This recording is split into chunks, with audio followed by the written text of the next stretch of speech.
Salafi 85. Bukan 85 ya. 85 ya. Salafi, iya.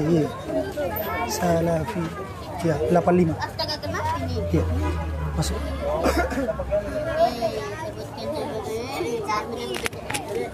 Enggak mau ya? HP ku saja.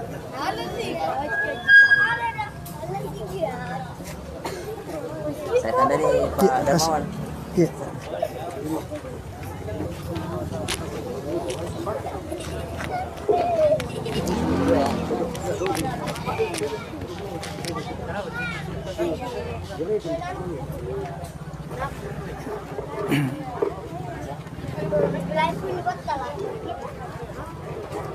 Bismillahirrahmanirrahim. Assalamualaikum warahmatullahi wabarakatuh.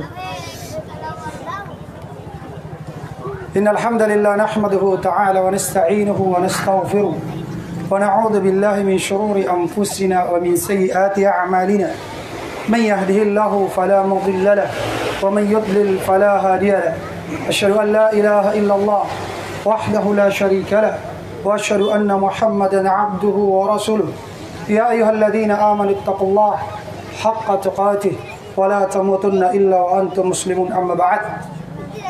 Bapak-bapak, ibu-ibu, saudara dan saudariku, pengunjung Pasar Sentral, dan semoga dirahmati oleh Allah Subhanahu wa taala. Pertama-tama mari kita memuji Allah, mengagungkan, membesarkan dan mensucikan Allah Subhanahu wa taala. Allah Subhanahu wa taala yang memberikan kesempatan, memberikan kesehatan, memberikan kekuatan kepada kita sekalian sehingga kita bisa beraktivitas di malam ini.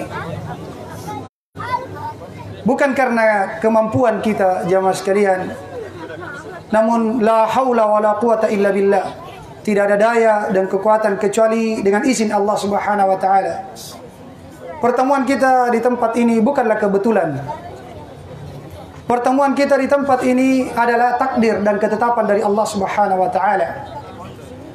Sehingga wajib bagi kita untuk selalu bersyukur kepada Allah, karena ini adalah nikmat besar. Kita datang di tempat ini tadinya mungkin untuk sekedar datang belanja atau datang jualan, namun ternyata Allah takdirkan, ya, menakdirkan saya dan teman-teman dan seluruh bapak-bapak dan ibu-ibu sekalian untuk mendapatkan nikmat besar, yaitu adanya kita dengarkan tausiah atau dakwah, ya, dakwah ilallah, sebagaimana yang tertera ya di spanduk, ya, dakwah ilallah, yaitu mengajak manusia, menyuruh manusia untuk beribadah kepada Allah Subhanahu wa taala semata. Bapak-bapak dan ibu-ibu sekalian, kami datang di sini untuk melanjutkan tugas Rasulullah sallallahu alaihi wasallam, nabi yang kita cintai, menyeru manusia untuk mentauhidkan Allah Subhanahu wa taala. Sebagaimana firman Allah, "Qul hadhihi sabili ad'u ila Allahi ala basiratin ana wa man ittaba'ani wa subhanallahi wa ma ana minal musyrikin." Katakanlah, inilah jalanku.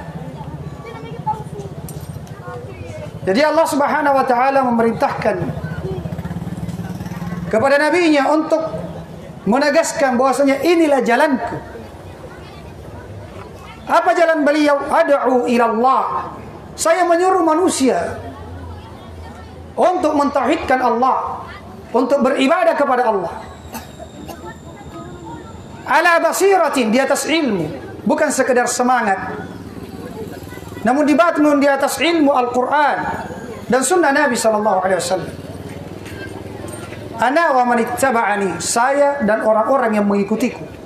Cirinya adalah menyeru manusia untuk mentauhidkan Allah, untuk beribadah kepada Allah Subhanahu wa taala di atas ilmu. Wa ma ana minal musyrikin, dan saya tidak termasuk orang-orang yang musyrik. Bapak-bapak dan ibu-ibu sekalian dirahmati oleh Allah Subhanahu wa taala. Kita hidup di muka bumi ini bukan suatu yang kebetulan dan bukan tanpa tujuan. Allah Subhanahu wa taala menciptakan manusia dan jin untuk tujuan yang mulia. Allah Subhanahu wa taala berfirman di dalam Al-Qur'an, "Ahasiban nasu ayyutraku sudah." Apakah manusia menyangka akan dibiarkan begitu saja tanpa, ya, kata Imam Syafi'i, sudah tanpa diperintah dan tanpa dilarang? Apakah manusia diciptakan sia-sia? Tidak. Mereka akan dicipta, ya, dengan tujuan yang mulia. Ada perintah dan ada larangan. Nabi Muhammad diutus untuk membimbing manusia apa yang diperintahkan kepada mereka dan apa yang dilarang. Allah Subhanahu wa taala mengutus Nabi Muhammad dan menurunkan kitab dari langit sebagai patokan bagi kita, terkhusus umat Islam. Kita hidup di muka bumi ini tidak seperti binatang. Kita ada tujuan yang mulia. Makanya tidak ada manusia yang kekal abadi. Mereka diberi umur terbatas. Iya, dan umur umat Islam antara 60 sampai 70 tahun. Sedikit yang melampaui hal tersebut. Untuk apa? Bapak-bapak dan ibu-ibu sekalian, kita hidup, ya, hanya sementara, kemudian kita dimatikan. Tujuannya adalah untuk diuji siapa yang paling terbaik amalannya. Alladzi khalaqal mauta wal hayata liyabluwakum ayyukum ahsanu amala. Dialah Allah yang mengadakan kematian dan kehidupan. Allah dahulukan penyebutan kematian supaya kita banyak-banyak mengingat kematian. Kita dihidupkan kemudian dimatikan. Untuk apa? Liyabluwakum, untuk menguji kalian siapa yang terbaik amalannya. Bukan yang terbanyak amalannya, bukan yang terbanyak hartanya, bukan yang paling tinggi jabatannya, bukan yang paling tenar, paling terkenal di dunia, bukan, tapi yang terbaik amalannya. Maka kehidupan kita di dunia ini, bapak-bapak dan ibu-ibu sekalian, yang sangat ringkas ini menentukan bahagia dan tidaknya kita di akhirat. Iya, dunia tempat menanam,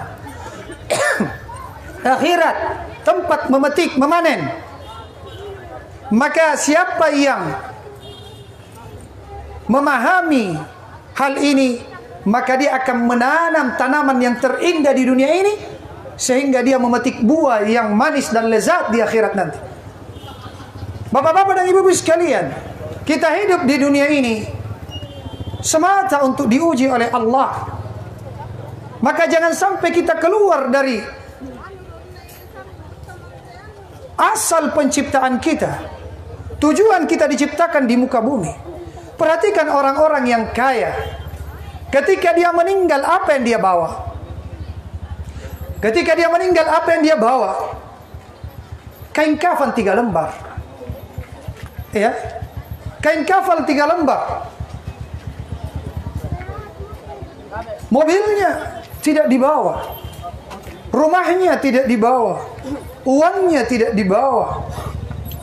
Ini menunjukkan bahwa hakikat kita diciptakan hanya sekedar diuji siapa yang terbaik amalannya. Yang akan menemani kita sampai alam kubur adalah amalan.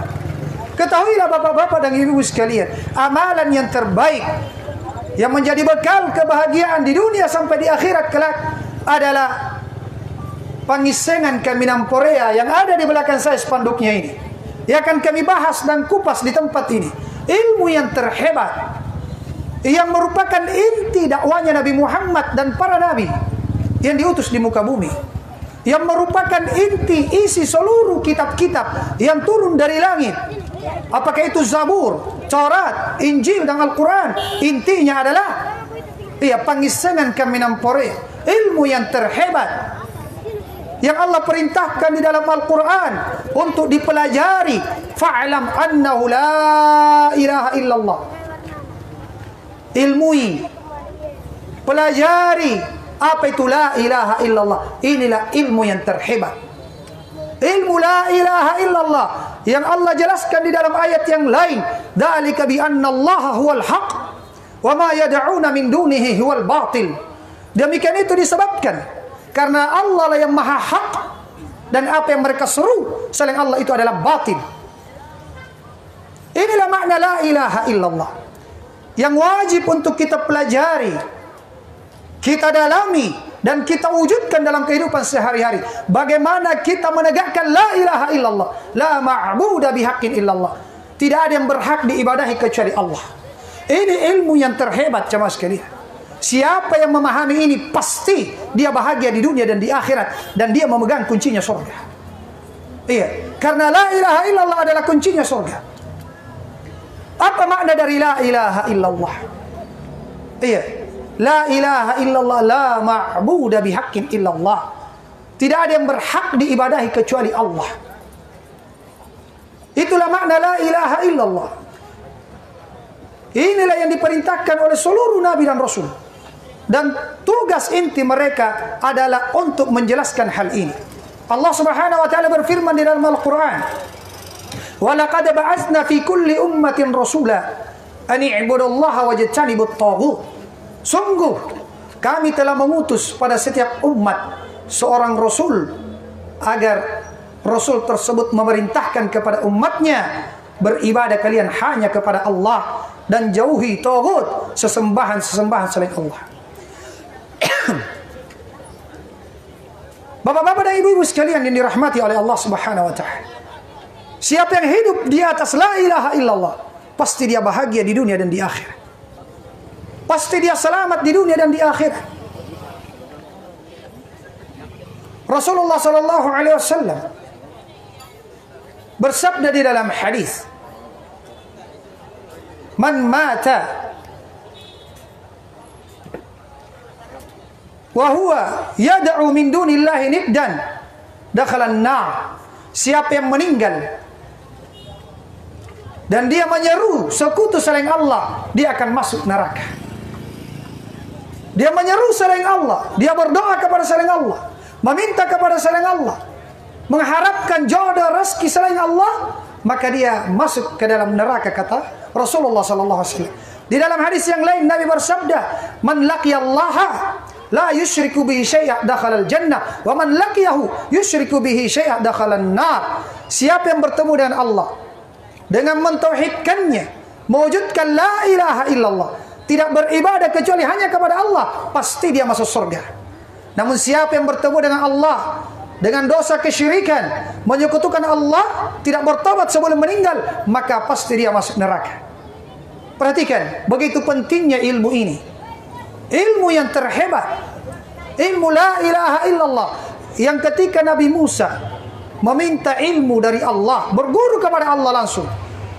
Iya, sebagaimana dalam hadis yang diriwayatkan oleh Al-Hakim dan Ibnu Hibban dan disahihkan oleh beliau dari sahabat Abi Sa'id Al-Khudri radhiyallahu an. Nabi Musa mengatakan, "Ya Rabb, 'allimni syai'an adzkuruka wa ad'uka bih." Wahai Tuhanku, kasih saya ilmu. Iya. Kasih saya ilmu yang saya gunakan untuk berzikir dan berdoa kepadamu. Jadi ini zikir yang terhebat, ya. Zikir yang paling tinggi adalah zikir la ilaha illallah. Siapa yang berzikir, iya, kata Rasulullah SAW, kata Nabi Musa AS, "Ya Rabb, wahai Tuhan, kasih saya ilmu yang saya gunakan untuk berzikir dan berdoa." Maka kata Allah, "Qul ya Musa la ilaha illallah." Wahai Nabi Musa, ucapkan la ilaha illallah. Maka kata Nabi Musa AS, "Ya Rabb, kullu ibadika yaquluna hadha." Wahai Tuhanku, seluruh hambamu mengucapkan kalimat ini. Saya ingin ilmu lain yang lebih hebat dari ilmu ini, khusus. Maka kata Allah Subhanahu wa taala, "Ya Musa, law anna as-samawati as-sab'a wa amirahunna ghairi wal ardina as-sab'a fi kiffa wa la ilaha illallah fi kiffa malat bihinna la ilaha illallah." Andai kata 7 lapis langit, iya, dan seluruh penduduknya dan apa yang ada di langit kecuali saya diletakkan di atas neraca timbangan, dan la ilaha illallah berada di neraca timbangan yang satunya, maka la ilaha illallah akan lebih berat. Allahu Akbar. Lihat, begitu agungnya ilmu ini. Ilmu tentang la ilaha illallah. Iya, ini wajib untuk kita pelajari. Bapak-bapak dan ibu-ibu sekalian, kita adalah umat Islam. Iya, rukun Islam yang pertama adalah asyhadu an la ilaha illallah wa asyhadu anna Muhammadar Rasulullah. Saya mempersaksikan bahwasanya la ilaha illallah, tidak ada yang berhak diibadahi kecuali Allah Subhanahu wa taala. Iya. Maka dari sini ada dua rukun syahadat la ilaha illallah kata para ulama. Yang pertama adalah an-nafyu, penafian, pengingkaran la ilaha. Ya, la ilaha diingkari, ditolak, dinafikan. Seluruh sesembahan illallah. Rukun yang kedua menetapkan hanya Allah. Ya, tidak ada yang lain yang berhak mendapatkan ibadah. Namun pertanyaannya, bapak-bapak dan ibu sekalian, apa itu ibadah? Apa itu ibadah? Yang wajib kita serahkan hanya untuk Allah semata. Kata Syekhul Islam Ibn Taimiyah rahimahullah ta'ala, al-ibadah ismun jami' likulli ma yuhibbuhu Allah wa yardahu min al-aqwali wal af'ali ad-dhahir al-batin. Kata Syekhul Islam Ibn Taimiyah, ibadah adalah suatu kata yang universal, mencakup segala sesuatu yang Allah cintai dan Allah ridhai, baik berupa ucapan ataupun perbuatan yang lahir ataupun yang batin. Selama Allah cintai, Allah ridhai, maka itulah ibadah yang hanya kita peruntukkan untuk Allah. Bagaimana mengetahui, bagaimana mendeteksi kalau perbuatan dan ucapan tersebut Allah cintai, Allah ridhai? Ketika Allah perintahkan di dalam Al-Quran atau Nabi Muhammad perintahkan di dalam hadis, Allah memuji pelakunya, Allah siapkan pahala untuknya, Allah mengancam orang yang meninggalkannya, ya, maka ini adalah ibadah. Ini adalah ibadah yang wajib kita serahkan hanya untuk Allah semata. Siapa yang menyerahkannya kepada selain Allah, maka batal la ilaha illallah. Iya, bertentangan dengan la ilaha illallah. Tidak ada yang berhak diibadahi kecuali Allah. Inilah yang disebut dengan ilmu tauhid. Ilmu tauhid inti seluruh kitab-kitab samawi yang turun dari langit. Inti dakwah seluruh nabi, ilmu tauhid. Apa itu tauhid? Tauhid adalah dari kata wahada yuwahhidu tauhidan, artinya menunggalkan, mengesahkan Allah di dalam ibadah. Sebagian ulama memberikan definisi yang lebih umum. Tauhid adalah mengesahkan Allah, menunggalkan Allah di dalam hal yang merupakan kekhususan bagi Allah, baik dalam rububiyah, uluhiyah ataupun asma was sifat. Di dalam rububiyah adalah di dalam perbuatannya Allah Subhanahu wa taala. Allah satu-satunya yang menciptakan langit dan bumi. Allah satu-satunya yang menciptakan alam semesta ini, yang mengaturnya. Kita berada di tempat ini, kita bisa bernapas, kita bisa berkedip, itu karena Allah satu-satunya yang memiliki rububiyah, yang mengatur alam semesta ini, dan kita termasuk bagian daripada alam tersebut. Sebagaimana firman Allah di dalam surah Al-Fatihah, alhamdulillahi rabbil alamin. Segala pujian bagi Allah yang mengatur, yang mentarbiyah seluruh alam semesta. Kehadiran kita di tempat ini adalah bentuk dari pengaturan Allah Subhanahu wa taala, sehingga wajib untuk kita memuji Allah. Ini salah satu dari jenis tauhid. Bentuk tauhid mengesahkan Allah di dalam perbuatannya. Allah satu-satunya yang menurunkan hujan. Allah satu-satunya yang membentuk alam semesta ini, yang memberikan rezeki kepada makhluknya. Maka tauhid adalah mengesahkan Allah di dalam perbuatannya.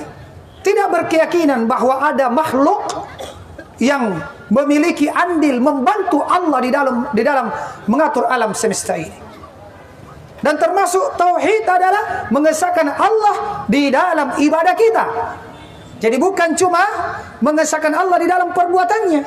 Tidak cukup bapak-bapak dan ibu-ibu sekalian kita mengatakan Allah pencipta langit dan bumi yang menurunkan hujan, kemudian kita katakan saya sudah bertauhid, saya sudah berislam, saya sudah menegakkan la ilaha illallah. Tidak cukup. Dalilnya mana? Allah Subhanahu wa taala berfirman di dalam Al-Qur'an, "Wa la in sa'altahum man khalaqas samawati wal ard la yaqulunna Allah." Wahai Nabi Muhammad, andai kata kamu bertanya kepada mereka kaum musyrikin, siapa yang menciptakan langit dan bumi, maka pasti mereka mengatakan Allah. Tapi kenapa mereka belum dianggap Islam? Kenapa belum dianggap Islam padahal keyakinannya Allah satu-satunya pencipta langit dan bumi? Poin yang kedua, ya, mengesahkan Allah di dalam uluhiyahnya, di dalam ibadahnya kita. Ya, inilah inti dari la ilaha illallah. Sehingga para ulama ketika mendefinisikan tauhid, dia definisikan pada poin yang kedua ini, yaitu mengesahkan Allah di dalam ibadah. Dan ini penentu Islam dan tidaknya kita. Inilah inti dari la ilaha illallah.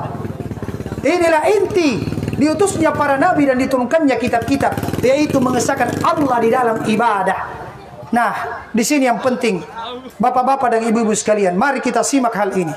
Ya, mengesahkan Allah, mentauhidkan Allah di dalam ibadah. Karena ini penentu barometer kita Islam atau bukan. Kita tegakkan la ilaha illallah atau tidak.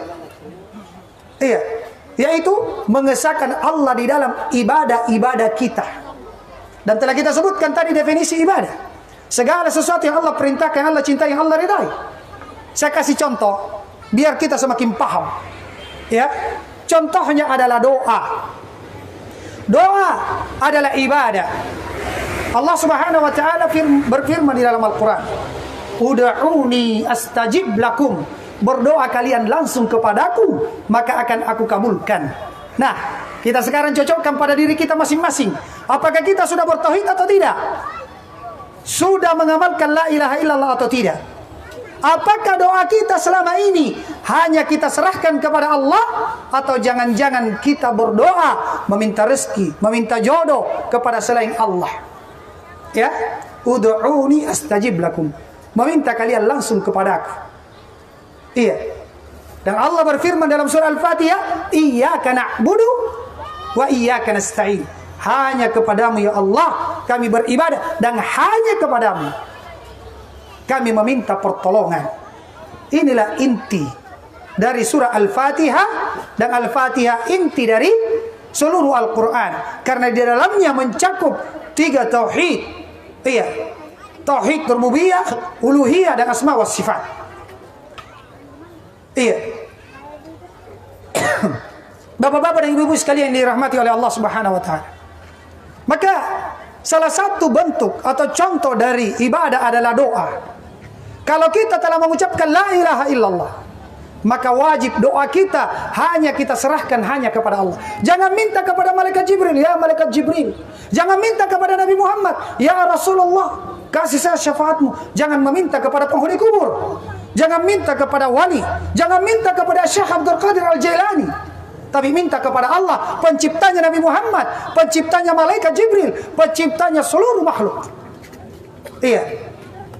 Ini penting sekali untuk kita pahami, bapak-bapak dan ibu-ibu sekalian, terkhusus ketika genting istighatsah.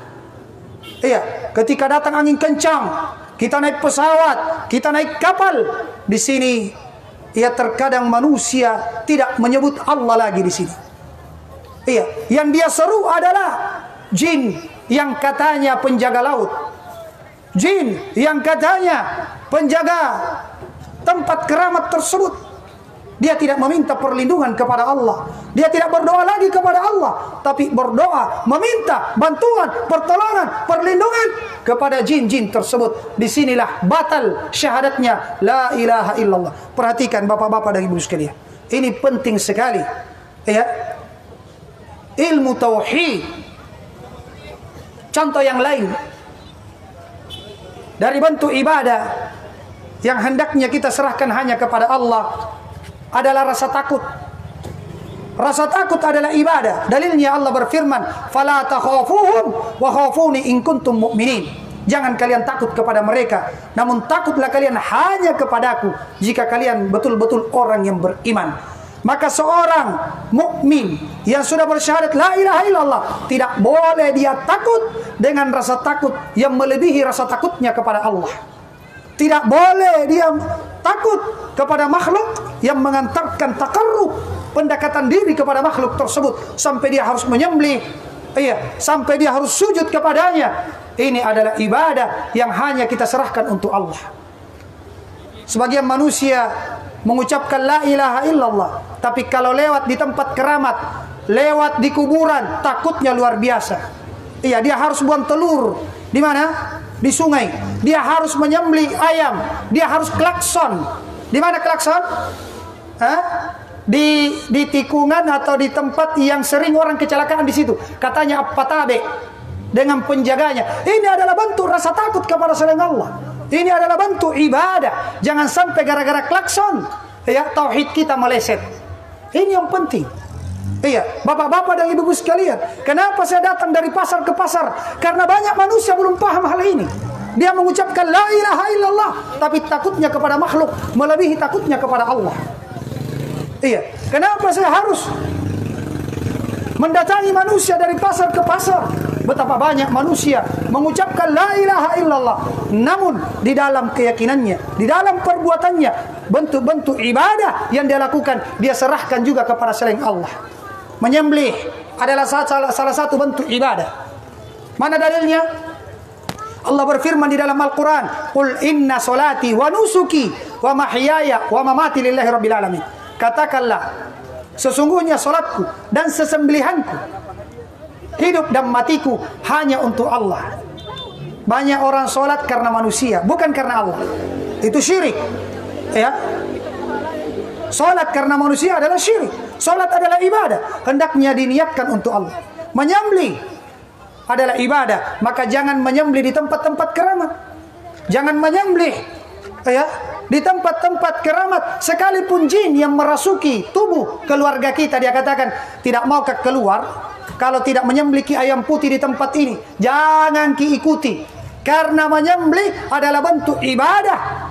Kalau kita sudah mengucapkan la ilaha illallah, tidak sepantasnya kita melakukannya, karena itu bertentangan dengan kalimat la ilaha illallah. Jadi menyembelih, bapak-bapak dan ibu-ibu sekalian, adalah salah satu bentuk ibadah yang hanya kita serahkan kepada Allah. Tidak boleh kita menyembelih untuk jin-jin. Tidak boleh kita menyembelih untuk orang yang sudah meninggal, karena ini adalah ibadah. Fasholli li rabbika wanhar. Salatlah karena Tuhanmu dan menyembelihlah karenanya. Ini adalah salah satu fenomena yang terjadi di masyarakat kita. Banyak yang sudah mengucapkan la ilaha illallah, tapi dia beribadah kepada selain Allah. Dia berdoa kepada selain Allah. Takutnya kepada selain Allah sama dengan takutnya kepada Allah. Dia menyembelih, mengalirkan darah untuk jin-jin. Padahal dia sudah mengucapkan la ilaha illallah. Ketahuilah bapak-bapak dan ibu-ibu sekalian, apa efek, apa bahaya dari menyerahkan ibadah kepada selain Allah, atau dengan istilah kesyirikan. Jadi syirik itu adalah menyerahkan apa yang merupakan kekhususan Allah, apakah dalam hal perbuatannya Allah, rububiyahnya atau uluhiyahnya, yaitu ibadah, kita serahkan juga kepada selain Allah. Kekhususan Allah diberikan kepada selain Allah. Itu adalah kesyirikan. Efeknya, bahayanya, kalau kita terjatuh di dalam hal ini, adalah seluruh amalan terhapus. Salat kita terhapus, puasa kita terhapus, sedekah kita terhapus, haji kita terhapus. Kalau kita menyekutukan Allah, melakukan kesyirikan, meminta kepada selain Allah, berdoa kepada selain Allah, menyembelih kepada selain Allah. Allah Subhanahu wa taala berfirman di dalam Al-Quran, memperingatkan kepada Nabi Muhammad dan nabi-nabi yang lainnya.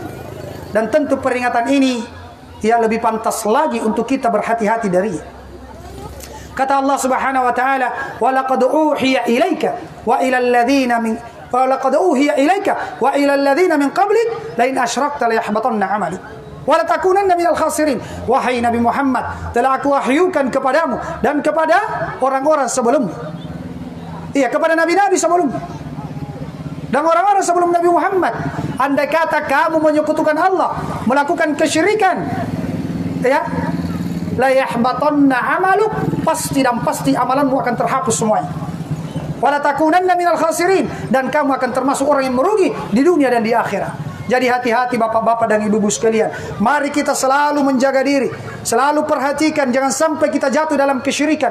Takut kepada Allah. Nabi Ibrahim saja yang digelari sebagai bapak tauhid, orang yang gigih memberantas kesyirikan, iya, masih tetap berdoa. Kata beliau, wa junubani wa baniya an na'budal asnam. Wahai Allah, iya, jauhkan saya dan anak keturunanku dari menyembah berhala. Kenapa? Karena ini adalah dosa yang terbesar, menghapuskan seluruh amalan. Sekalipun Nabi, andai kata, tapi tidak ada Nabi yang jatuh dalam kesyirikan. Andai kata Nabi melakukan kesyirikan, seluruh amalannya akan terhapus. Iya, karena dosa kesyirikan adalah kezaliman yang paling besar. Inna syirka la dzulmun adzim. Iya, kesyirikan adalah dosa yang terbesar. Kalau ada orang mungkin pengedar sabu-sabu, pernah membunuh sampai 1000 manusia, mungkin dia pernah zinahi ibunya, ketahuilah melakukan kesyirikan, meminta kepada selain Allah dalam perkara yang tidak ada yang mampu kecuali Allah. Dia minta jodoh, dia minta rezeki, kesembuhan kepada selain Allah, dia menyembelih untuk selain Allah. Takutnya kepada Allah sama takutnya kepada makhluk. Sungguh itu adalah dosa yang lebih besar dibanding perzinahan, mencuri, membunuh, dan dosa-dosa yang lainnya. Subhanallah. Namun begitu entengnya, ya, dianggap sepelenya perbuatan ini di tengah masyarakat kita. Ini dosa yang paling berbahaya. Siapa yang meninggal di atasnya haram masuk ke dalam surga, kata Allah. Iya, innahu man yusyrik billah faqad harramallahu alaihi al-jannah wa ma'wahu an-nar wa ma lidh-dhalimin min ansar. Sesungguhnya siapa yang menyekutukan Allah, yang melakukan kesyirikan, maka Allah haramkan dia masuk ke dalam surga dan tempat kembalinya adalah neraka. Iya, dan tidak ada penolong bagi orang-orang pelaku kesyirikan, pelaku kekafiran, pelaku kezaliman. Dan Allah mengatakan, innahu man yusyrik billah innallaha la yaghfiru an yushraka bihi wa yaghfiru ma duna dzalika liman yasha. Sesungguhnya Allah Subhanahu wa taala tidak akan mengampuni dosa kesyirikan, menduakan Allah Subhanahu wa taala, dan Allah mengampuni dosa yang tingkatannya di bawah kesyirikan bagi siapa yang Allah kehendaki. Jadi orang yang melakukan kesyirikan dan tidak sempat bertobat sebelum meninggal, ya, tidak bertobat sebelum meninggal, maka tidak akan ada harapan diampuni oleh Allah. Tapi kalau dosa-dosa yang lainnya masih ada harapan selama tidak sampai pada tingkatan kesyirikan dan kekafiran. Iya. Sekalipun belum sempat bertobat sebelum meninggal, iya, masih ada harapan Allah ampuni dia atau Allah siksa dia sesuai dengan kadar dosanya. Setelah itu dimasukkan ke dalam surga. Lihat, perhatikan bapak-bapak dan ibu-ibu sekalian, bagaimana bahayanya dosa kesyirikan. Iya, dan pentingnya tauhid yang merupakan kuncinya surga. Bapak-bapak dan ibu-ibu sekalian, ini mungkin yang bisa saya sampaikan karena waktu yang sempit dan hadiah di depan kami sangat banyak, sehingga insya Allah di sesi tanya jawab mungkin kita akan perluas pembahasannya. Semoga apa yang kami sampaikan, ya, bermanfaat kepada seluruh pengunjung pasar. Kami datang di sini hanya sekedar berbagi ilmu agama dan ilmu yang paling terpenting, yaitu ilmu tauhid yang merupakan misi seluruh nabi, ya, yang diutus di muka bumi ini. Dan kami juga berbagi kebahagiaan. Ya, di depan kami sudah ada beberapa hadiah untuk seluruh yang ikut berpartisipasi. Apakah dia menjawab pertanyaan atau sekedar bertanya? Ya, Allah Ta'ala alam bisawab. Kepada moderator kami persilahkan. Alhamdulillahirrahmanirrahim. Itu tadi pemaparan materi yang disampaikan oleh Guru kami. Bagaimana, Bu?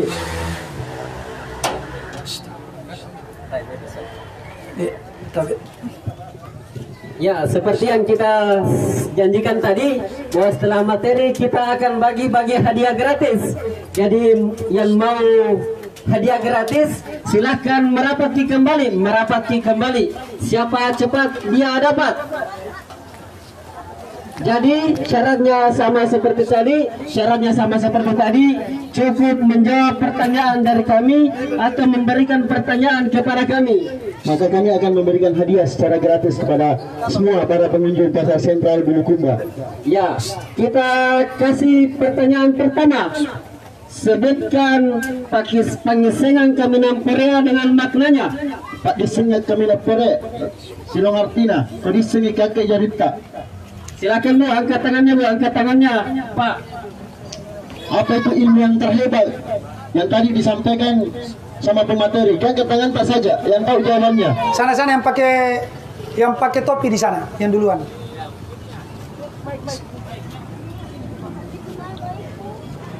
Wah, ada 2 kipas ini ya.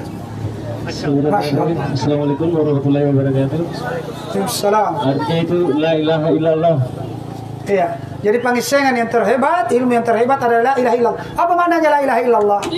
Tiada Tuhan selain Allah yang patut disembah. Yang patut, yang berhak ya. Karena banyak Tuhan selain Allah, cuma tidak berhak. Ada yang menjadikan Yesus sebagai Tuhan, ada yang menjadikan patung sebagai Tuhan. Dan Allah sebutkan dalam Al-Quran. Tapi dikatakan tidak berhak. Mereka adalah Tuhan-Tuhan yang batin. Kasih beliau hadiah Al-Quran. Nih, sarung, kasih juga sarung itu sana.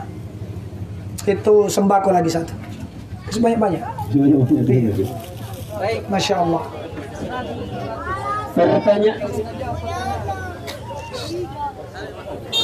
Baik, pertanyaan selanjutnya. Sebutkan bahayanya pendapat gara-gara ngalakala, bahaya kesyirikan. Bahaya kesyirikan ko Pak dua kita dituange agak bahayana. Ya kan jadi tak disengat. Sana yang pakai topi hitam. Masya Allah. Barakallah. Assalamualaikum warahmatullahi wabarakatuh. Waalaikumsalam warahmatullahi wabarakatuh. Bahaya kesyirikan adalah perbuatan yang kita perbuat tidak akan pernah diterima Allah. Iya. Jadi, Kita akan mendapatkan pada ganjarannya di akhirat nanti. jadi tidak akan diterima amalannya. Iya, akan terhapus amalannya. Kebaikannya. Iya. Salatnya, puasanya, hajinya, itu kalau menyekutukan Allah, melakukan kesyirikan. Makanya hati-hati. Ya. Kita harus tahu apa bentuk-bentuk kesyirikan supaya kita menghindarinya. Tadi beliau, ini buku bagus, Benteng Seorang Muslim dari Segala Keburukan. Iya, ditulis oleh teman kami, guru kami, dosen di UIN. Sekali Al-Quran ini juga kasih. Kasih sarung sana, sarung. Iya. Masya Allah. Ya, baik, setelah kita mengetahui bahwa ternyata bahaya kesyirikan yaitu menghapus segala perbuatan kebaikan kita. Selanjutnya pertanyaannya mungkin dari pengunjung pasar lagi ya. Masih saya. Masih pertanyaan dari Ustaz. Iya. Siapa yang bisa berikan definisi atau pengertian apa itu tauhid? Iya. Yang merupakan intinya seluruhnya. Ya, bagi hadiah. Yang lain Berbagi kebahagiaan. Yang tahu Sana beliau. Masya Allah. Masya Allah. Assalamualaikum warahmatullahi wabarakatuh. Waalaikumsalam warahmatullahi wabarakatuh. Tauhid intinya yaitu mengisahkan Allah, tidak menyekutukan Allah, dan mentauhidkan bahwa Allah itu tidak beranak dan tidak pula diperanakan. Sekian. Assalamualaikum warahmatullahi wabarakatuh. Waalaikumsalam. Iya. Tidak apa-apa ya. Jadi tauhid, hakikat tauhid, ya definisinya adalah mengesahkan Allah di dalam hal yang merupakan kekhususan Allah, baik dalam rububiyahnya, perbuatannya, bahwasanya Allah satu-satunya pencipta yang mengatur alam semesta, atau di dalam uluhiyah, yaitu ibadah kita hanya kita serahkan kepada Allah. Ya, hanya kita serahkan kepada Allah, atau di dalam nama-nama dan sifat-sifatnya. Itu apa yang merupakan nama dan sifat khusus untuk Allah tidak boleh kita berikan kepada selain Allah. Itulah yang disebut dengan tauhid, mengesahkan Allah Subhanahu wa ta'ala. Kasih sarung. Iya. Ini juga buku. Ini benteng tauhid. Kasih buku. Masya Allah. Dia apa Pak? Yang kita pergi dulu. Nanti dia tak dulu. Iya. Jadi caranya macam mudah untuk mendapatkan hadiah dari kami. Sekarang pertanyaan selanjutnya. Oh ya, itu buku dikir. Sebutkan contoh-contoh kesyirikan yang biasa terjadi di masyarakat. Ya, sebutkan contoh-contoh kesyirikan. Saya Dina. Kondisi saya di kita puni. Jangan banyak-banyak. Jadi sebutkan siapa tahu dengan yang disebutkan ini satu itu lainnya deh. Karena bisa saja mereka melakukan kesyirikan, tapi mereka tidak tahu ternyata yang dilakukan adalah kesyirikan. Tapi yang pakai masker putih Pak. Iya, kasih mic. Yang masker putih, masya Allah. Allah. Assalamualaikum warahmatullahi wabarakatuh. Waalaikumsalam warahmatullahi wabarakatuh. Salah satu perbuatan yang dilakukan di sekitar masyarakat itu salah satu menyembah pohon. Iya. Khususnya Menyembah pohon seperti apa itu? meminta di kuburan begitu Kak. Iya, masya Allah. Meminta kepada penghuni kubur.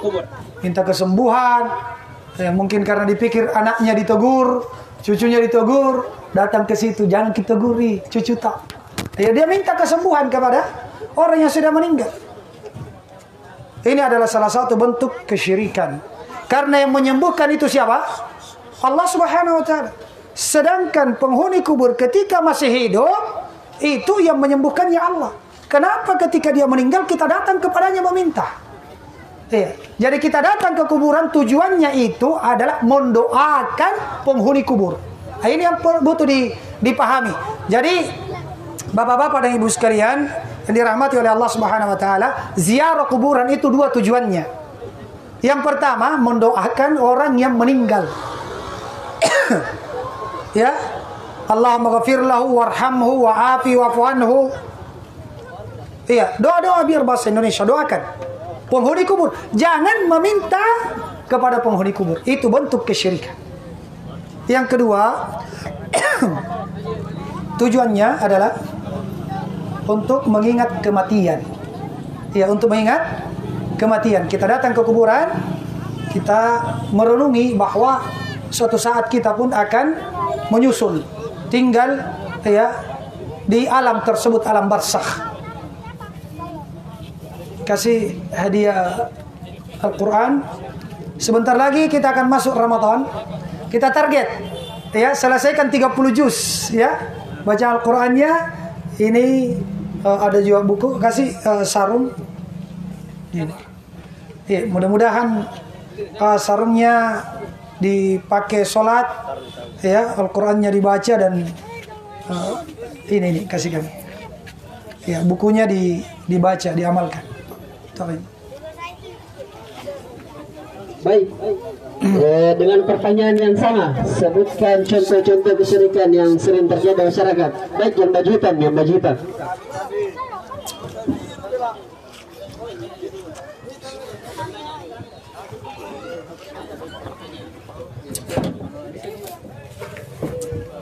Assalamualaikum warahmatullahi wabarakatuh. Waalaikumsalam. Contoh-contoh kesyirikan yang saya tahu yang di masyarakat seperti memberikan sesajen di sesuatu tempat atau dikeramatkan.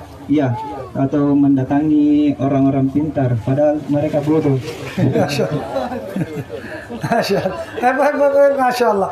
Jadi langsung dua jawabannya ini. Kasih sebentar langsung hadiah lebih berarti ya.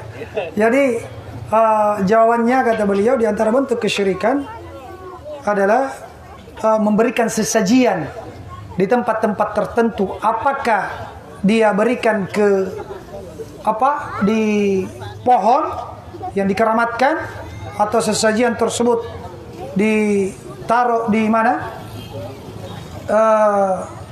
Di tiang tengah kah? Dia yakini ada halusnya ya. Dia akan datang sebagai tolak bala dan seterusnya, atau sesajian tersebut dihanyutkan ke laut.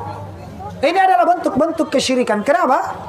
Karena ada bentuk pengagungan, ada takarrub, ada pendekatan diri. Dia menyangka hal tersebut bisa menolak bala ya, dan bisa mendatangkan manfaat. Padahal Allah Subhanahu wa taala berfirman, "Qul afara'aitum ma tad'una min dunillah In aradani Allahu bidurrin hal hunna kashifatu durri aw aradani bi rahmatin hal hunna mumsikati rahmati qul hasbiyallah alaihi yatawakkalul mutawakkilun. Katakanlah kepada mereka, apa pendapat kalian dengan yang kalian kasih sesajian itu, yang kalian minta doa, yang kalian sembah, yang kalian seru selain Allah? Kalau Allah inginkan musibah, mudarat, mampukah mereka menahannya? Iya. Dan jika Allah menginginkan untukku rahmat, kasih sayang, mampukah mereka menahannya? Kalau mudarat, mampukah mereka mengangkatnya? Katakanlah, hasbi Allah, cukuplah Allah bagiku. Inilah tauhid. Inilah makna la ilaha illallah. Hati kita, hati kita, tawakal kita hanya bergantung kepada Allah. Kita menempuh sebab yang memang ada hubungan sebab akibat atau dibenarkan oleh syariat, hasilnya tetap kembali kepada Allah.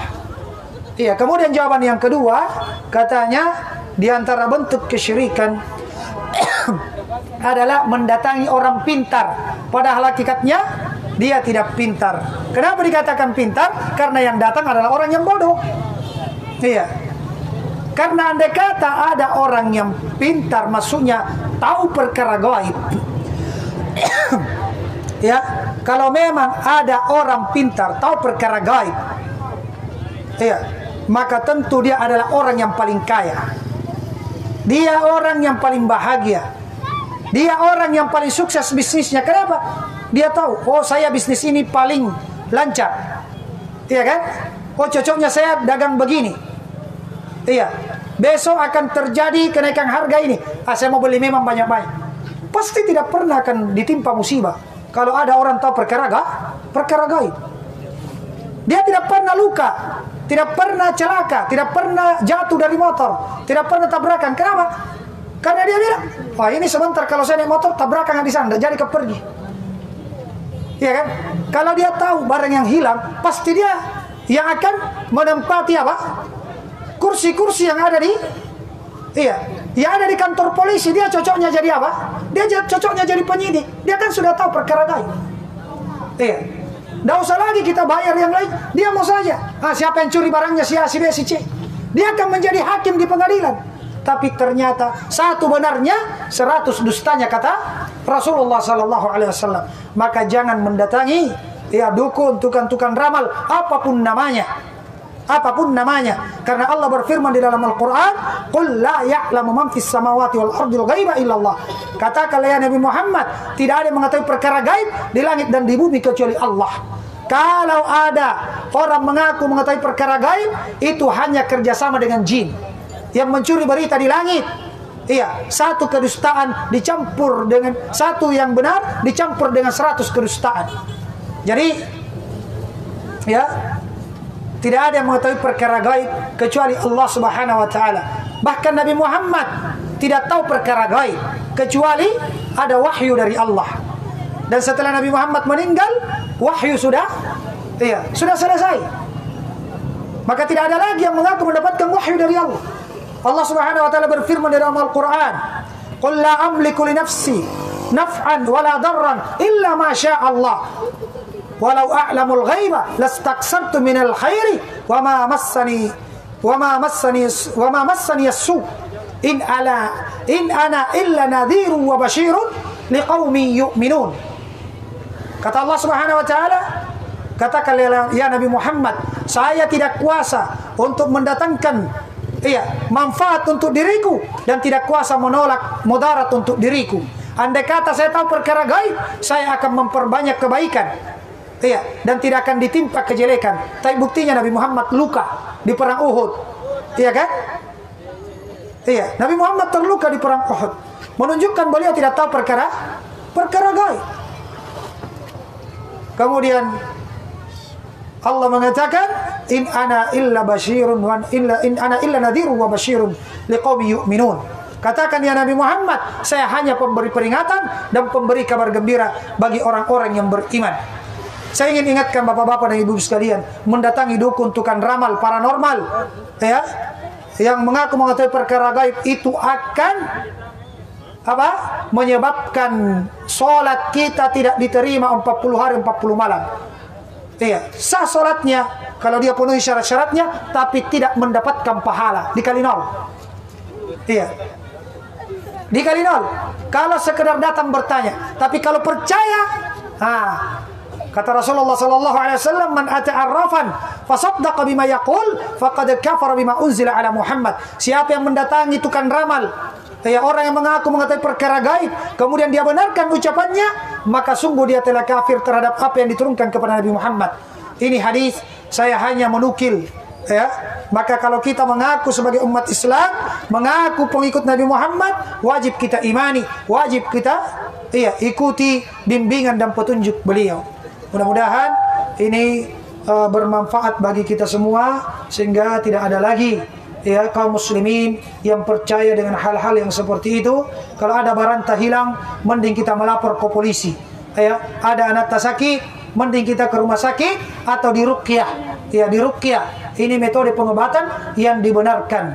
Adapun dilihat di air dari garis tangannya, dilihat berdasarkan huruf namanya, oh ini celaka, ini beruntung, ini yang nganu kasih kena ki guna-guna dan seterusnya. Ini semua adalah hal-hal yang dilarang di dalam agama kita dan bertentangan dengan kalimat, dengan apa? Ilmu la ilaha illallah.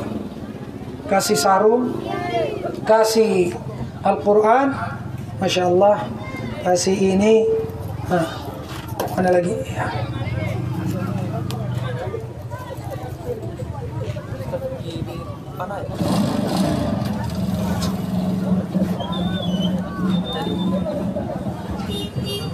Ya, kita masih bagi-bagi hadiah.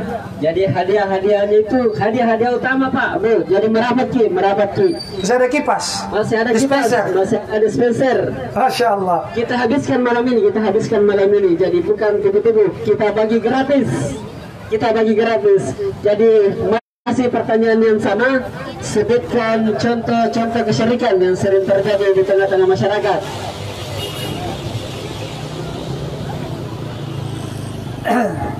Baik, Assalamualaikum warahmatullahi wabarakatuh. Waalaikumsalam. Langsung saja, contoh kesyirikan yang sering terjadi di kalangan masyarakat itu adalah mempercayai batu akik. Masya Allah, Masya Allah. Terima kasih.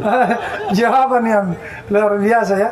Kalau dia pakai batu akik sekedar hiasan, sekedar hiasan, ini tidak ada masalah. Karena sekedar hiasan, karena keindahannya memang dia suka. Tapi kalau dia yakini ini pelancar rezeki, ini pelancar jodoh, ini bisa ini dan itu, ini tidak ada hubungan sebab akibat. Di dalam hadis Imran ibnu Husain radhiyallahu an, kata Rasulullah sallallahu alaihi wasallam, ketika Rasulullah sallallahu alaihi wasallam melihat di tangan seseorang ada gelang, dari safar, ada gelang yang untuk mengobati penyakit, katanya dipakai karena untuk mengobati penyakit atau mengangkat musibah. Maka kata Rasulullah sallallahu alaihi wasallam, "Mahadhihi?" Apa ini? Qala minal wahina. Ini adalah untuk pengobatan penyakit yang ada di tangannya, untuk mengangkat penyakit. Dijadikan jimat-jimat. Padahal tidak ada hubungan sebab akibat.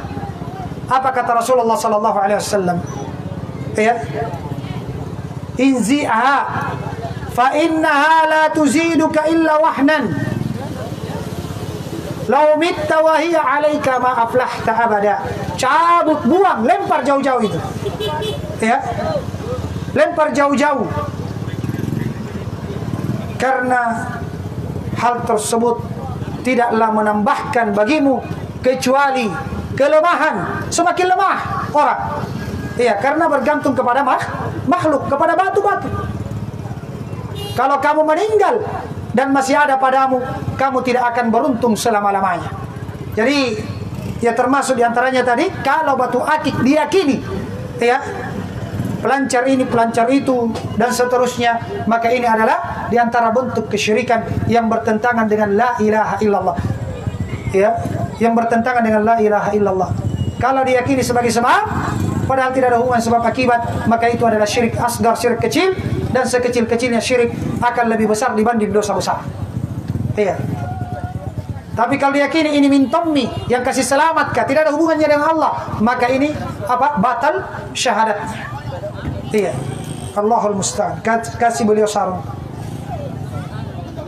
Al-Quran dan ini.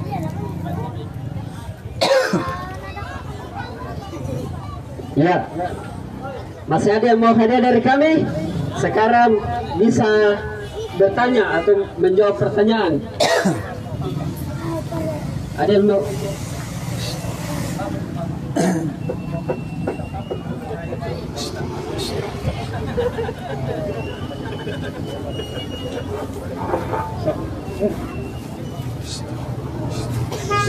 Warahmatullahi wabarakatuh. Waalaikumsalam warahmatullahi. Saya mau tanyakan, yang mana salat yang diterima oleh Allah dan yang mana tidak? Yang kedua, apanya Allah jadi sembahyang? Sampai ada dibilang sembahyang salat, apanya? Cukup dua ya? Ya, terima kasih. Jadi beliau bertanya bahwa mana salat yang diterima dan mana salat yang diterima. Yang mana salat yang diterima, mana salat yang tidak diterima. Kepada Bapak yang bertanya dan kepada seluruh hadirin ya wal hadirat di tempat ini, salat adalah bagian daripada agama kita. Bahkan syiar yang terbesar rukun Islam adalah salat. Berbicara tentang salat, maka kita harus kembalikan semuanya kepada Al-Quran dan hadis Nabi SAW. Iya. Berbicara tentang salat dan tentang apa saja yang berkaitan dengan agama kita, itu rujukannya, patokannya adalah Al-Quran dan hadis sesuai dengan pemahaman ya Rasulullah dan para sahabat. Maka kita akan menjawab salat mana yang diterima dan salat mana yang tidak diterima berdasarkan Al-Quran dan hadis. Al-Quran dan hadis, bukan dengan logika, bukan dengan perasaan. Iya, bukan dengan logika, bukan dengan perasaan. Kenapa? Karena banyak orang salah paham tentang ilmu ini. Iya, banyak orang salah paham tentang ilmu mana salat yang diterima dan mana salat yang tidak diterima. Dia pakai ilmu cocok logi. Ya, ilmu cocok logi, ilmu mencocok-cocokkan, tidak ada dasarnya dari Al-Quran dan di dalam hadis. Allah Subhanahu wa taala berfirman di dalam Al-Quran. Iya, wailul lil musallin, celaka orang-orang yang salat. Celaka orang-orang yang salat. Siapa yang celaka? Orang yang tidak diterima salatnya. Siapa yang tidak diterima salatnya sehingga dia celaka? Alladzina hum fi salatihim sahun. Iya, mereka yang di dalam salatnya sahun. Sahun itu apa? Kata para ulama, ini bukan bahasa Bugis, ini sahun. Ya, bukan bahasa konjo sehingga harus ditafsir dengan bahasa Bugis atau konjo. Tapi sahun adalah bahasa Al-Quran yang harus dipahami berdasarkan tafsir Al-Quran. Sahun ya adalah orang-orang yang lalai di dalam salatnya. Apanya yang lalai? Dia tidak perhatikan mana rukunnya, mana wajibnya. Iya. Dan dia tidak perhatikan apa yang dia baca, kepada siapa dia ruku, untuk apa dia sujud. Orang yang salat masih celaka, apalagi yang tidak salat. Orang yang salat ketika dia sahur tidak perhatikan mana rukun-rukunnya, wajib-wajibnya, dan apa yang dia baca. Dia baca Alhamdulillahirabbil alamin sampai selesai, sampai salam, yang dia ingat kebunnya, yang dia ingat sayurnya, yang dia ingat jualannya. Ini sahur, celaka. Ya. Dan Allah sebutkan mana salat yang diterima. Qad aflahal mu'minun alladzina hum fi salatihim khashi'un. Sungguh beruntung orang-orang yang beriman. Siapa itu? Yang mereka khusyuk di dalam salatnya. khusyuk di dalam salatnya. Jangan salah paham. Banyak orang mengira khusyuk itu cuma di 3 tempat. Ketika takbir Allah Akbar. Ya. Dia cuma perhatian di sini. Atau iyyaka na'budu wa iyyaka nasta'in. Atau ketika tahiyat, asyhadu an la ilaha illallah asyhadu anna muhammadar rasulullah. Khusyuk ya bukan cuma di 3 tempat. Tetapi mulai takbiratul ihram sampai salam kita berusaha khusyuk. Al-khasyah. Ya, yaitu konsentrasinya hati. Iya, fokus menghadap Allah dengan penuh rasa cinta, pengagungan. Iya, dengan penuh rasa takut dan harapan. Dia pahami apa yang dia baca. Iya, gerakan-gerakan yang dia lakukan. Itulah makna khusyuk. Iya, jangan salah paham. Cuma di Allahu Akbar, iyyaka na'budu wa iyyaka nasta'in. Kemudian tahiyat. Kalau andai kata cuma 3 ini, tidak usah ada ruku, tidak usah ada bacaan yang lain. 3 saja yang dikerjakan, selesai. Maka bapak-bapak dan ibu-ibu sekalian yang mungkin belajar tarekat, ya, yang belajar tentang ilmu khusyuk, ini mau diluruskan. Iya, karena banyak orang salah paham tentang makna khusyuk. Perhatikan, di dalam sebuah hadis, patokan kita Al-Quran dan hadis. Saya tidak mengatakan menurut pendapat saya, logika saya, guru saya, tidak. Hadis Nabi SAW, ya, pembawa syariat ini mengatakan, innal abda la yusalli as-salata falam tuqbalu minhu illa ushruha aw tusuha aw sumunuha ila akhir hadis. Atau kama qala Nabi sallallahu alaihi wasallam, sesungguhnya ada seorang hamba salat, ya, dengan sebuah salat dia cuma dapat 1/10. Hanya 1/10 salatnya yang dapat pahala. Ada yang 1/9-nya, 1/8-nya, sampai 1/2-nya. Bahkan ada orang sholat tidak dapat apa-apa. Kenapa? Karena di dalam sholatnya dia tidak khusyuk.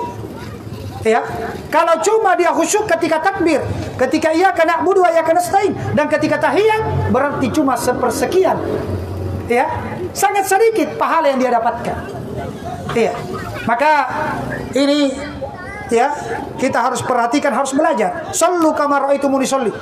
Salatlah kalian sebagaimana kalian melihat aku salat, kata Rasulullah. Bagaimana tata cara salat Rasulullah sallallahu alaihi wasallam? Ya, dijelaskan di dalam hadis. Iya, hadis-hadis sahih menjelaskan tata cara salat Rasulullah sallallahu alaihi wasallam. Maka ini, ya, yang terpenting bagi kita adalah mempelajari bagaimana tata cara salat Rasulullah sallallahu alaihi wasallam. Ya, kemudian kita paham apa ya yang kita baca, ya, apa yang kita lakukan, gerakan-gerakan dalam sholat, ya, kita perhatikan mana rukun-rukunnya, mana wajib-wajibnya. Maka dengan itu insya Allah kita akan, ya, diterima sholatnya sebagaimana, ya, yang disebutkan oleh Rasulullah tadi. Kemudian yang kedua, bukan cuma sholat, seluruh amalan syarat diterima. Bukan cuma sholat, seluruh amalan termasuk sholat, puasa, syarat diterimanya harus mencocoki tuntunannya Rasulullah sallallahu alaihi wasallam.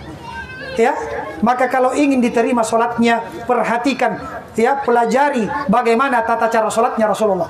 Jangan, ya, mengikuti bagaimana tata cara sholatnya androm guru. Ya, tapi Rasulullah bagaimana tata cara sholatnya, karena Rasulullah sudah dijamin diterima sholatnya. Adapun androm guru belum tentu diterima sholatnya. Iya, dan ini alhamdulillah dibahas di dalam ilmu-ilmu hadis yang datang dari Rasulullah sallallahu alaihi wasallam. Kasih Bapak ini sarung juga.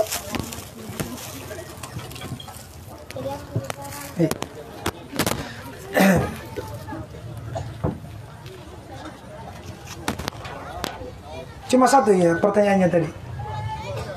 Kedua ya, apalagi satu tadi?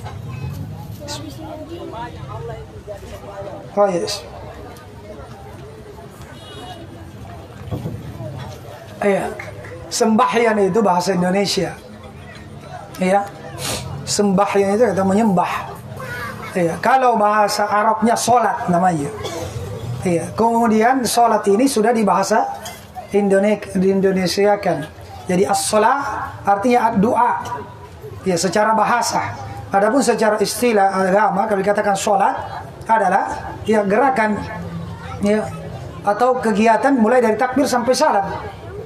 Itulah sholat menurut definisi agama kita, syariat agama kita. Ya. Kemudian apanya Allah yang menjadi apa? Yang menjadi sholat. Iya. Jadi pertanyaannya yang mau diperjelas, ya. Pertanyaannya mau diperjelas apa maksud pertanyaannya? Iya. Yang sholat kita hambanya yang sholat. Iya. Kita menyembah Allah Subhanahu Wa Taala dengan pengagungan, cinta dan harapan sesuai dengan tuntunan Rasulullah Sallallahu Alaihi Wasallam. Biasanya pertanyaan-pertanyaan ini muncul dari ya pemahaman ya filsafat atau pemahaman tarekat. Iya. Jadi semuanya harus ditimbang dengan Al-Quran dan hadis Nabi Sallallahu Alaihi Wasallam karena kita selaku umat Islam ya tuntunan kita adalah Al-Quran dan hadis Nabi Sallallahu Alaihi Wasallam. Jadi tinggal mau diperjelas ya apa yang diinginkan dari pertanyaan tersebut ya. Ada pertanyaan lain? Atau ya jawaban? Belum ada, kipasnya belum keluar. Ya. Assalamualaikum warahmatullahi wabarakatuh. Bertanya di luar tema Ustaz. Ya. Begini, apakah hukum riba yang sebetulnya? Sedangkan orang-orang masih mengadakan itu riba, padahal dalam hadis mengatakan bahwa wa ahallallahu al-bai'a wa harrama riba, dan Allah telah menghalalkan jual beli dan mengharamkan riba. Ya. Jadi apa hakikat hukum riba? Ya, jawabannya yaitu tadi ayat yang dibaca. Ya. Allah Subhanahu Wa Taala menegaskan dalam surah Al-Baqarah yang ayat yang dibaca tadi. Ya, wa ahallallahu al-bai'a wa harrama riba. Allah halalkan jual beli halal. Ya. Alhamdulillah, silahkan berbisnis luas. Ya. Pintu-pintu rezeki yang Allah buka. Adapun riba itu diharamkan oleh Allah Subhanahu Wa Taala. Apa itu riba? Definisinya kullu qardin jarra bihil manfa'ah fa huwa riba. Setiap pinjaman yang mengambil manfaat di baliknya itu adalah riba. Iya, karena pinjaman itu asalnya membantu. Iya, sedangkan orang yang mengambil keuntungan di baliknya berarti apa? Mengambil kesempatan di balik kesusahan orang. Iya, mengambil kesempatan di balik kesusahan orang. Orangnya sangat butuh sekali. Pinjami uangku, tapi kasih bunga setiap bulannya ya sekian persen. Ini riba. Iya, karena orang ini mau datang untuk meminjam karena dia butuh, nanti dikembalikan. Nah, jadi seluruh pinjaman yang mengambil manfaat di baliknya itu adalah riba. Ini dosanya sangat besar. Ya. Diriwayatkan dalam sebuah hadis bahwasanya dosanya itu yang paling kecilnya sama dengan menzinahi ibu kandung sendiri. Mungkin kalau ada orang yang berzina dengan ibu kandungnya, ya, di Bulukumba ini pasti dibenci semuanya. Bahkan mungkin diusir dari kampung halamannya. Tapi karena riba sudah dirubah dengan nama bunga, akhirnya indah, sehingga orang menganggap itu hal yang biasa. Padahal riba ini, bapak-bapak dan ibu-ibu sekalian, itu akan menghilangkan keberkahan. Kita lihat orang yang memiliki rumah mewah, ya, mobil mewah, ya, tapi hasil riba, tidak ada ketenangan hidupnya. Memang dia berdasi mungkin, pakai ya pakaian yang indah, mobil mewah, tapi tidak ada ketenangan. Kenapa? Allah ya berfirman di dalam Al-Quran, yamhaqullahu riba wa yurbis sadaqat. Allah musnahkan riba. Ya, Allah musnahkan riba. Artinya apa? Ya, tidak ada keberkahannya, banyak, tapi banyak masalahnya. Mobilnya tabrakan lah, anaknya sabu-sabu lah, istrinya selingkuh lah. Kenapa? Yang diberikan adalah hasil riba. Yang diberikan adalah hasil riba. Iya. Dan di akhirat Allah Subhanahu wa taala ancam, alladzina ya'kuluna ar-riba la yaqumuna illa kama yaqumul ladzi yatahabbutu asy-syaitan minal mas. Orang yang makan riba itu di akhirat tidaklah dibangkitkan kecuali dalam keadaan seperti orang yang kerasukan syaitan. Ya. Ini bukan main-main.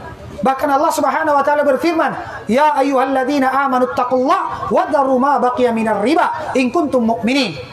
Wahai orang-orang yang beriman, bertakwa kalian kepada Allah. Takut kalian kepada Allah, tinggalkan seluruh sisa-sisa riba. Jangan bilang, "Wah, sekian % bunganya." Tetap riba-riba. Ya, hati-hati. Allah mengancam fa'illam taf'alu, kalau kalian tidak tinggalkan riba, fa'dzanu biharbi minallahi wa rasulih. Iya, maka umumkanlah peperangan. Umumkan peperangan dari Allah dan Rasulnya. Allah yang langsung memeranginya. Ya, dan Rasulullah yang akan memeranginya, akan menjadi musuhnya. Iya, kira-kira bahagia tidak? Kalau seperti ini, tidak akan ada ketenangan, tidak akan ada kebahagiaan bagi pemakan-pemakan riba. Iya, yang memakan riba, yang memberi riba, ya, yang menerima riba, yang mencatat, yang menjadi saksi, kata Rasulullah, semuanya finnar, di dalam neraka. Iya, subhanallah, masih banyak rezeki lain, masih luas bumi Allah untuk mencari rezeki. Bapak-bapak dan ibu-ibu sekalian, jauhi segala bentuk riba, apapun bentuknya. Na'udzubillahi min dzalik. Nasallahu assalamu wal afiyah. Semoga kita semua dijauhkan dari harta-harta haram termasuk riba. Kasih beliau itu sembako itu dengan ini musab. Baik, sekarang pertanyaan untuk hadiah-hadiah besar. Pertanyaan untuk hadiah-hadiah besar. Silakan yang mau bertanya. Saya yang mau bertanya. Ayo, saya bertanya. Yang menjawab dengan benar, saya kasih hadiah kipas angin.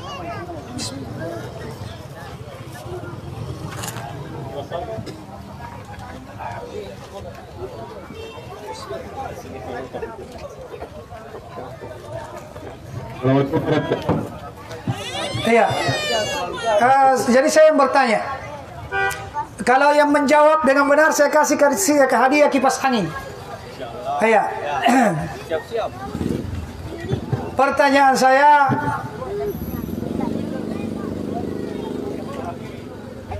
apa definisi ibadah? Apa artinya ibadah?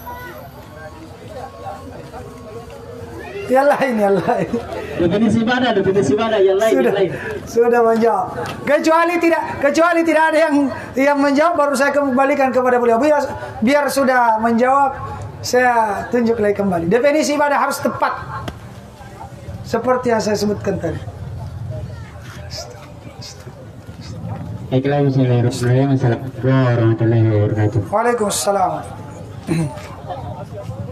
Baiklah, saya akan menjawab apa definisi dan selamat yang saya yaitu ibadah merupakan melaksanakan segala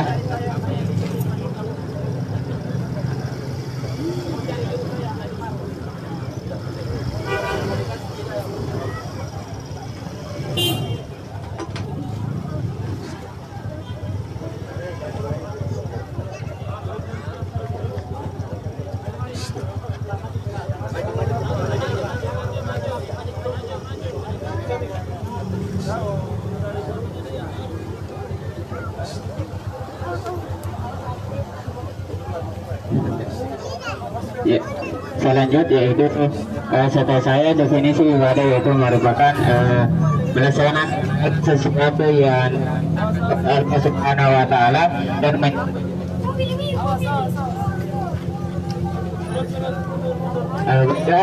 definisi dari itu sendiri yaitu yang paling penting yang harus kita ketahui bahwasanya ibadah itu yaitu melaksanakan segala apa yang diperintahkan oleh Allah Subhanahu wa taala dan menjauhi segala apa yang dilarangnya. Dan ibadah tidak menentukan bahwasanya ibadah salat. Dan ibadah itu melaksanakan segala apa yang diperintahkan oleh Allah Subhanahu wa taala, baik itu salat, puasa, zikir, naik haji bagi yang mampu. Dan segala apa yang bukan jadi larangan Allah yang kita laksanakan dan bisa menciptakan yang namanya amal, ya itulah ibadah. Sekian, assalamualaikum warahmatullahi wabarakatuh. Waalaikumsalam warahmatullahi wabarakatuh. Jadi ibadah kata beliau adalah melaksanakan seluruh perintah Allah ya, dan menjauhi seluruh larangannya.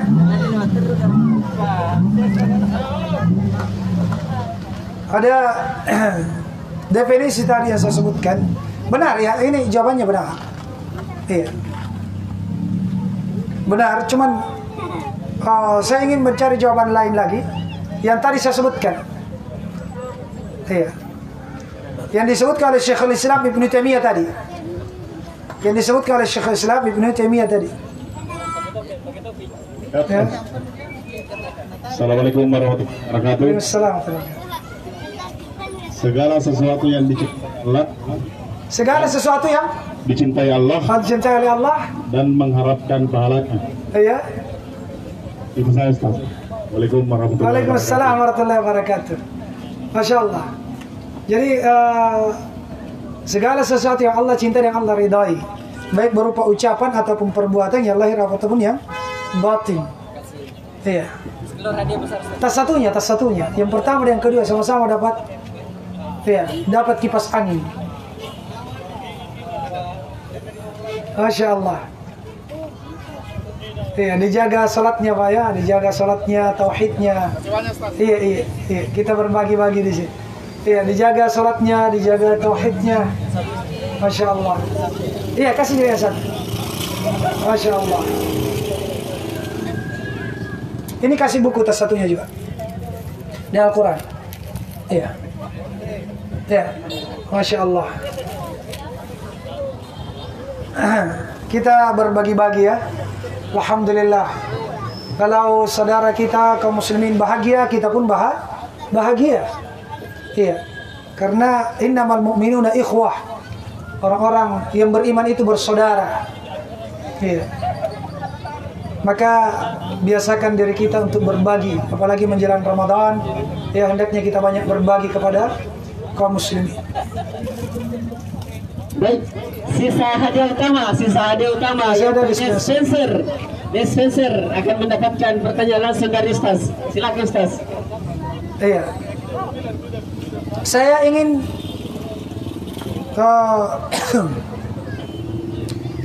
minta jawaban.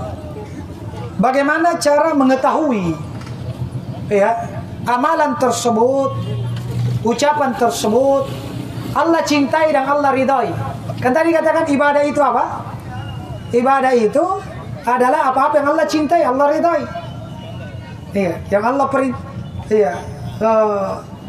yang Allah cintai dan Allah ridhai.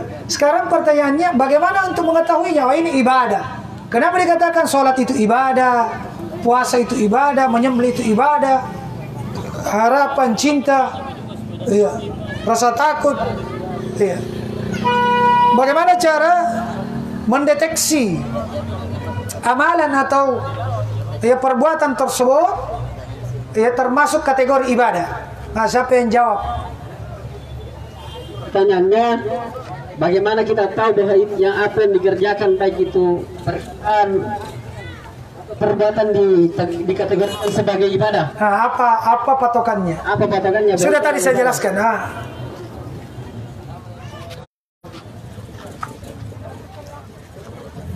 Ya, bagi tas. Assalamualaikum warahmatullahi wabarakatuh. Waalaikumsalam warahmatullahi wabarakatuh. Sesuai yang dicontohkan Rasulullah. Iya.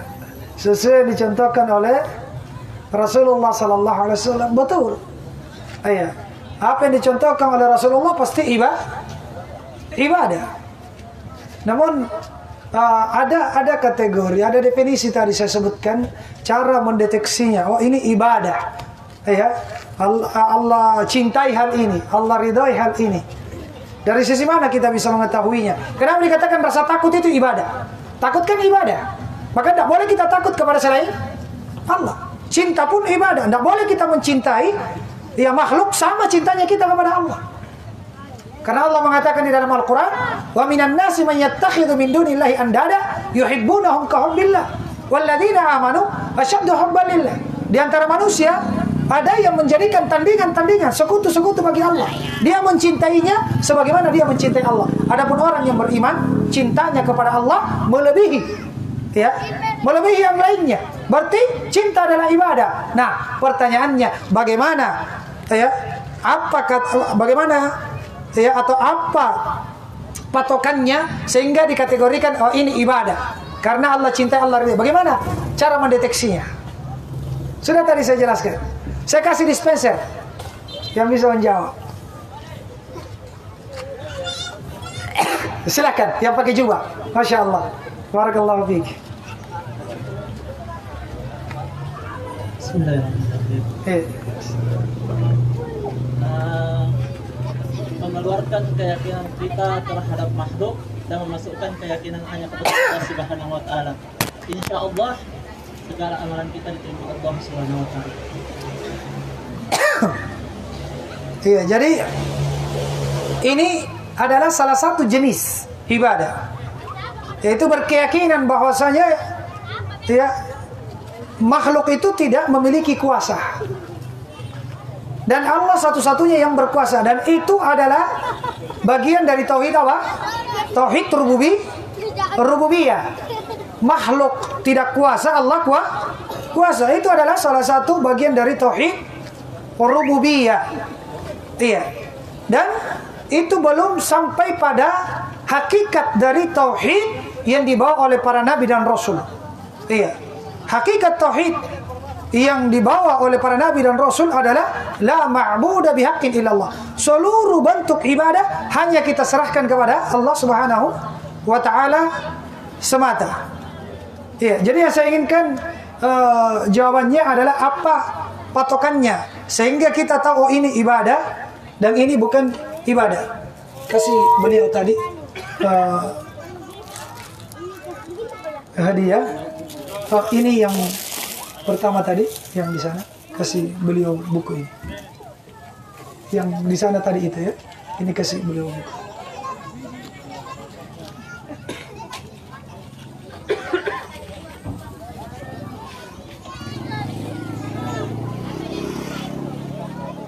Ada yang bisa jawab?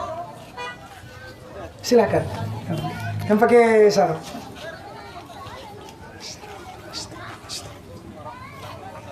Waalaikumsalam.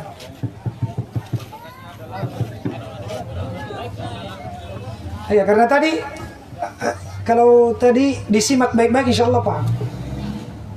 Patokannya adalah Al-Quran dan hadis. Iya, ketika Al-Quran dan hadis tersebut apa? Sehingga kalau ini ibadah diambil dari Al-Quran ini ada gimana ciri-cirinya? Apa ciri-cirinya? Ya, apa yang disebutkan dalam ayat tersebut, dalam hadis tersebut. Betul, patokannya adalah ibadah, patokannya adalah Quran dan hadis. Tapi kita mengkategorikan kenapa rasa takut itu termasuk ibadah. Ya. Apa timbangannya para ulama gitu. Karena apa yang Allah ridhoi dan Allah cintai itu adalah ibadah. Iya, apa yang Allah cintai dan Allah ridhoi itu adalah ibadah. Bagaimana kita mengetahui Allah ridha dan Allah cinta? Dengan perbuatan tersebut. Sedikit lagi. Ya, sedikit lagi sebenarnya. Bagaimana kita mengetahui Allah ridha dan Allah cinta terhadap perbuatan tersebut sehingga dikatakan ibadah. Sedikit lagi.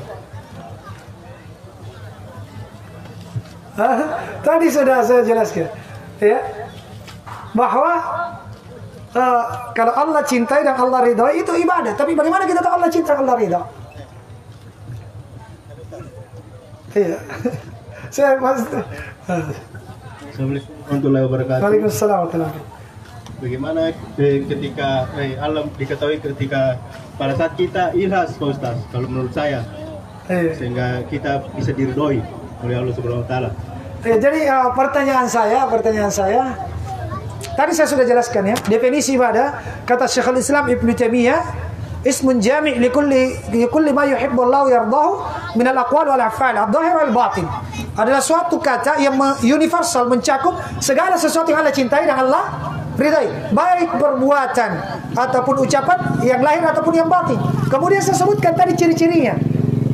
Allah ridha dan Allah cintai perbuatan tersebut ya, ketika Allah Apa kan? Iya, silahkan. Kayaknya mulai mengingat. Ketika Allah perintahkan. Ketika Allah perintahkan, Allah puji pelakunya, Allah siapkan pahala. Maka ketika mendapatkan hal tersebut di dalam Al-Quran hadis, pastikan itu ibadah, tidak boleh diserahkan kepada selain Allah. Ya, termasuk tadi cinta. Jangan dikira cinta bukan ibadah.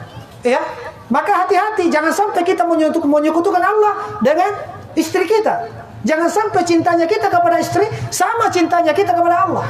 Karena Allah berfirman dalam Al-Quran, wa minan nasi may yattakhidhu min dunillahi andada yuhibbunahum ka hubbillah. Di antara manusia ada yang membuat sekutu bagi Allah. Dia cintai sebagaimana dia cintai Allah. Cintanya dengan makhluk sama dengan cintanya kepada Allah. Ya. Kemudian Allah puji setelahnya. Ya.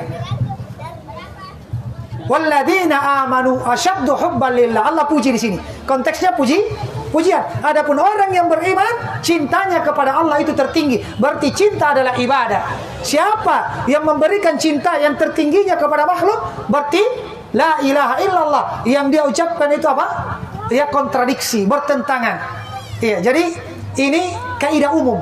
Apapun ya, pekerjaan, perbuatan, amalan lahir ataupun batin di dalam Al-Quran, Allah puji pelakunya, Allah perintahkan, ya, Allah benci yang meninggalkannya, mengancam dengan hukuman, maka ketahuilah itu adalah bentuk ibadah. Ya, berarti ibadah itu luas. Berarti apa? Kemungkinan orang jatuh dalam kesyirikan itu juga banyak. Iya, makanya pentingnya belajar di sini. Pentingnya kita menuntut ilmu tauhid di sini. Ya, pentingnya kita mempelajari ilmu tauhid. Jangan sampai kita menyekutukan Allah dalam keadaan kita tidak tahu. Ya, dalam keadaan kita tidak tahu karena kurangnya ilmu agama. Saya kasih hadiah terakhir, ya, dispenser dan ini buku. Ya, benteng seorang muslim. Ya, barakallah. Semoga Allah Subhanahu wa taala memberikan hidayah dan taufiknya kepada kita semua, dan apa yang kita lakukan di tempat ini hanya semata untuk berdakwah di jalan Allah, yang menyeru manusia untuk mentauhidkan Allah, menjauhi segala bentuk kesyirikan, sekaligus kami datang berbagi hadiah, berbagi kebahagiaan. Semoga hal ini mempererat persaudaraan kita sesama muslim, ya, dan muslimah. Ya, kalau ada yang benar bapak-bapak dan ibu sekalian itu datang dari Allah semata. Kalau ada yang salah dari saya pribadi, dan saya memohon ampun kepada Allah Subhanahu wa taala. Semoga Allah Subhanahu wa taala mengokohkan kita di atas agama ini, kokoh di atas tauhid, dan melindungi kita dari berbagai bentuk kesyirikan, kekufuran dan dosa-dosa yang akan mengundang murka Allah Subhanahu wa taala. Semoga kita semua yang hadir di tempat ini senantiasa di bawah lindungan Allah Subhanahu wa taala, dibimbing untuk selalu menapaki setiap jalan Rasulullah sallallahu alaihi wasallam. Semoga Allah Subhanahu wa taala memberikan kesehatan dan kekuatan, ya, dan kesempatan kepada kita sekalian untuk bertemu dengan bulan yang suci, bulan Ramadan, dan diberikan taufik untuk mengisinya dengan ibadah-ibadah yang agung di dalamnya. Dan semoga semua yang hadir di tempat ini senantiasa, ya, diberikan hidayah dan taufik oleh Allah untuk menjaga solat 5 waktu. Ya, dan bagi laki-laki hendaknya dia jaga solatnya di masjid. Ya, bagi laki-laki hendaknya dia jaga salatnya di masjid, dan untuk para wanita hendaknya ketika keluar dari rumah dan bertemu dengan laki-laki yang bukan mahram, hendaknya dia menutup auratnya, karena sungguh ini adalah kewajiban yang sudah banyak diterlantarkan, ya, banyak ditinggalkan oleh wanita-wanita muslimah, padahal itu adalah simbol, ya, itu adalah simbol syiar seorang wanita muslimah adalah dengan menjulurkan pakaian hijab ke seluruh tubuhnya. Dan kepada seluruh hadirin dan teman-teman yang ikut andil dan bekerja sama di dalam terlaksananya dakwah ini, kami ucapkan jazakumullah khairan katsira. Semoga Allah memberikan pahala yang berlipat ganda dan senantiasa menjaga niat-niat kita untuk selalu ikhlas kepada Allah Subhanahu wa taala. Subhanakallahumma bihamdik asyhadu an la ilaha illa anta astaghfiruka wa atubu ilaik. Assalamualaikum warahmatullahi wabarakatuh. Waalaikumsalam warahmatullahi wabarakatuh. Alhamdulillahirabbil alamin. Sebagai rangkaian acara kami pada malam hari ini, dan kami mengucapkan mohon maaf jika ada salah-salah kata atau ada perbuatan kami yang tidak berkenan di hati dapat kunjung Pasar Sentral Bulukumba. Dan informasi tambahan sebelum kami tutup, pasar selanjutnya kami akan berkunjung ke Pasar dan Tanah Cina. Pasar Muda atau Pasar Bonto Macuna, insyaallah pada hari Ahad. Hari Ahad. Informasi tambahan buat yang mau diruqyah secara gratis, datang ke showroom Balkis Fashion di Jalan Poros Sile, di Jalan Kusuma Bangsa, sampingnya tabung gas Madani. Di sana membuka praktek ruqyah secara gratis tanpa dipungut biaya. Jadi jadwalnya itu setiap hari Ahad dan hari Kamis pada asar. Ya, pada asar. Kalau mau kita datang cepat-cepat biar kita bisa dengar taklim sekalian. Ya, jadi kalau misalnya ada yang juga ingin belajar agama, kami buka juga setiap malam, kecuali malam Jumat di rumah belajar. Tapi untuk saat ini kita lebarkan sampai bulan Syawal ya, Hi? Ya, bulan Syawal. Nanti selesai Lebaran lagi baru kita buka taklimnya. Baik, dan kalau ada anak-anak atau kemana-mana yang ingin sekolah agama, sekolah pesantren di Bulukumba sudah ada 3 pondok, ada Nurul Sunnah, ada Ibnu Abbas dan Nurul Tauhid. Dan khusus untuk pondok pesantren Nurul Tauhid itu dibuka pendaftaran dan biayanya semuanya digratiskan. Ya, gratis ya. Gratiskan mulai dari uang mondoknya, uang belajarnya semua gratis. Dari program belajarnya kurang lebih 2 tahun dan 1 tahun itu masa pengabdian. Iya, betul. Baik. Ya, demikianlah seluruh rangkaian acara kami pada malam hari ini, dan kami tutup dengan ucapan alhamdulillahirobbilalamin.